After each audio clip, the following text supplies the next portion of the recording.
Конечно, это будет... Немного конкретики. Вот как вы видите, кооперативное строительство, оно может вернуться? Здесь, конечно, я сам, вы знаете, я сам принимал участие в кооперативном строительстве, когда был молодым, нам предлагали строиться, я, правда, в общежитии, правда, тогда не было никаких денег, и в общежитии, деревянном общежитии, оно до сих пор стоит в поселке Геологов, вот, и я знаю, что такое, и мы туда записывались.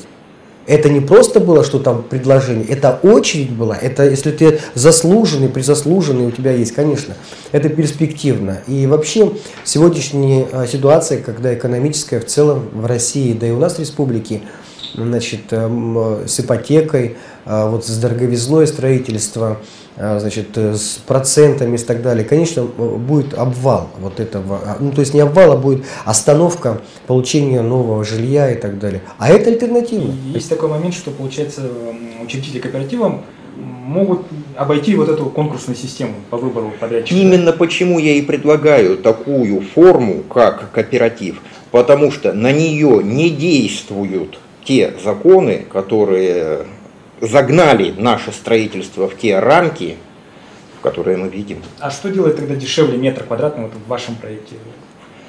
Абсолютно все. Пойдете, вот лично вы, журналист Тимофей Ефремов, заранее зная, что через определенное время у вас будет железный квадратный метр. Если я знаю, что я сам его строю и получу, конечно, да, я заинтересован. Вот у меня был случай такой, я хотел бы, у меня, ну, каждый раз, когда я веду прием в своем округе жителей, пришла ко мне, ну, приходит очень часто, кстати, с этим вопросом, как бы для консультации спрашивают, есть ли такие кооперативы, в которые мы можем прийти, свою рабочую силу предложить, даже свои материалы. Ну, естественно, ответ очевиден, нет, да, сегодня мы их не имеем. Но ко мне пришла одна женщина, меня поразила эта история короткая.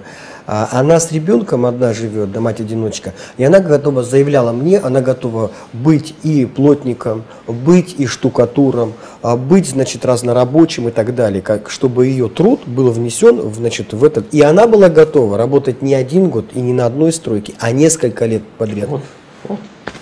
Ну, так получается, что вот 30% стоимости рабочей силы. Это да? Как один из вариантов. Земля, возможно, как-то по льготным получить, да? Почему? Без всяких сегодня, если сегодня под госпрограмму, под застройку, ну, по крайней мере, цена без обременения земли будет гораздо дешевле в тендере.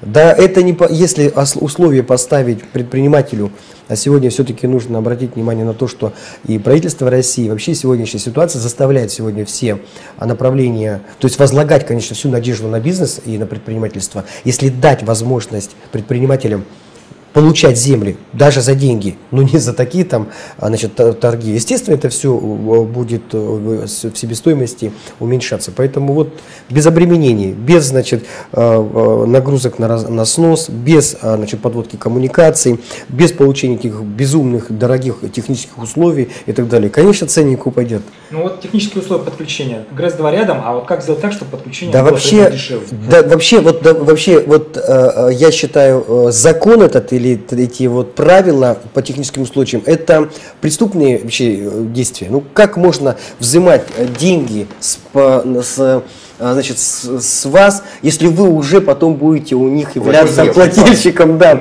Это входной билет, это бонус какой-то за то, что вы, то есть это как бы вот прийти в магазин, чтобы зайти в магазин, купить, сначала уже заплатить деньги, а потом зайти в магазин и купить булку хлеба. Ну это же, это ненормально. Во всем мире у нас тех условий не представляется. А наоборот, клиентов привлекают, еще льготные условия создают им для того, чтобы они, значит, подключались, а потом всю жизнь платили.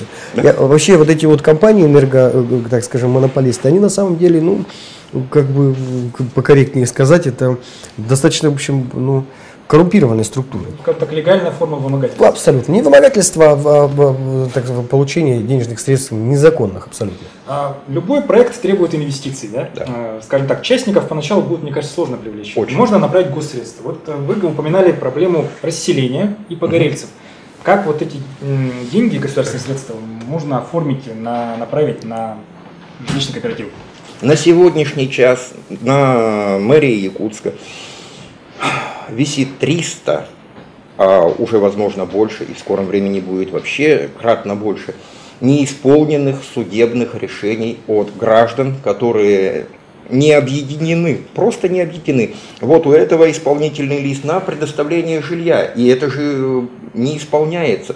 Взять упрощенно 300 судебных решений, взять это на среднюю цену квартиры, умножить. Это может просто-напросто обанкротить город, если в радости. Миллиард рублей. Миллиард рублей, да, именно. Это. А весь бюджет города 5 миллиардов. 5 миллиардов. Ну, 6-7 миллиардов. Ну, здесь можно что сказать? Вообще, эти исполнительные решения, они, конечно, тянутся со времен еще 90-х годов. Надо учесть это. Ну, понятно, что в то время, значит, определенная была другая законодательная база, и закон об местном самоуправлении отсутствовал практически и тому подобное. Сейчас, мне кажется, надо объективно к этому вопросу подойти. Я с вами согласен, Сергей, исполнять надо и так далее, но нужно и с пониманием отнестись к тому, что те решения, которые ранее были вынесены, ну, они по тем или иным причинам не исполнялись объективно. Надо учесть, что Россия вот за эти последние 10 лет пережила 3, по-моему, да, таких спада экономических, где сегодня, ну, как бы, ну, нужно смотреть в реальности в глаза. А на самом деле под программу можно было исполнение, вообще правительство Республики Саха-Якутия задумать под программу исполнить вот эти вот обязательства свои государственные. Как же не исполнять обязательства перед своим народом, если действительно это так и было? Падает авторитет власти и все такое. Вот это именно то, что вы уже сказали, что и было задумано. Различные способы участия правительства Республики Саха, субсидирование, просто-напросто как обеспечение банковской гарантии. В том числе компенсация затрат по процентам, что сегодня Российская Федерация предлагает. Да? Надо это подключать здесь. И на самом деле, вот чем вкладывать деньги, значит, в государственное строительство, вот эти деньги бы распределить на погашение процентов, и люди сами себе все построят. Да? На самом деле. У нас была такая практика в 90-е годы, в конце 90-х годов по программам, значит, сноса ветхого аварийного жилья и выделение средств на строительство ИЖС. Но тогда это все провалилось с грохотом, потому что люди просто получали деньги и их тратили на машины, джипы и все остальное. Потом люди, значит, начали получать стройматериалы, их начали продавать и все равно покупать джипы и так далее. И решили, нет, будем сами строить. Но это тоже неверно. Менталитет людей меняется. Они понимают, что жилье это гораздо важнее, чем джип. Жилье это гораздо надежнее и стабильнее, чем, значит, какая-то поездка или купленная шуба дорогая там, и так далее. Поэтому люди сегодня... Величина абсолютная. Абсолютно валюта. И сегодня даже есть такая памятка для, скажем, в период спада экономики и снижения валового продукта, куда вложить деньги. В доллары, ну, вопрос открытый. В евро, ну, тоже. В бриллианты, да, наверное. Но никогда актуальность вложения денежных средств в жилье не будет, ну, она всегда будет на высоте. Ну, поэтому хочется отметить, что кооперативное строительство, хорошо, идею вы предложили, но у нас уже есть печальный опыт долевого строительства, когда люди обжигались, вкладывали деньги, но оставили. Одной из категорий должно быть как раз обманутые дольщики, они с удовольствием побегут. А как контролировать это средство, чтобы тоже не обанкротился? Каков механизм? Во всей республике не найдется нескольких честных человек, которые, если выделяются, что называется, деньги от правительства, все, да пусть ФСБшники их контролируют, пусть все, кто надо, контролирует. Просто дается право, свобода маневрирования. Ну, то есть одно из преимуществ как раз таки вот то, что кооператив может сам нанять подрядчика. Конечно. Нанять подрядчика, привлечь своих членов, участников, и вариаций много. В Якутск постоянно, каждое лето приезжают десятки тысяч гастарбайтеров, которые строят, но строят для, скажем так, для застройщика, который продает. В деревнях существуют программы переселения, то все, существует определенного рода безработица. Этим мы дадим создание жилищно-строительных кооперативов, участием там членов кооперативов, непосредственных, не очень даже квалифицированных работах, мы дадим людям занятость. Мы не дадим деньгам уходить куда-то в Таджикистан, Киргизстан, в Китай. Это создастся налогооблагаемая база, которая будет опять работать на это же город, республику, на этих же людей. Вот еще одно из преимуществ того, что я предлагаю. То есть обеспечиваются рабочие места желающих? Именно так. Ну, наверное, на этой ноте можно завершить. Просто, я так думаю, будет правильно перечислить основные моменты. То есть преимущество кооператива в том, что преимущественно работают те, кто участвует в кооперативе. То есть это 30% стоимости рабочей силы, это дешевле. Так? Землю можно перевести в поселение, это реально. Реально обеспечить подключение к коммуникациям какое-то льготное, бесплатное. Ну, хотя бы с субсидированием. Субсидирование за счет госсредств. Госсредств, да. В этом случае 3 фактора дороговизны у нас убираются. Земля, коммуникации и технические условия. Вот основное.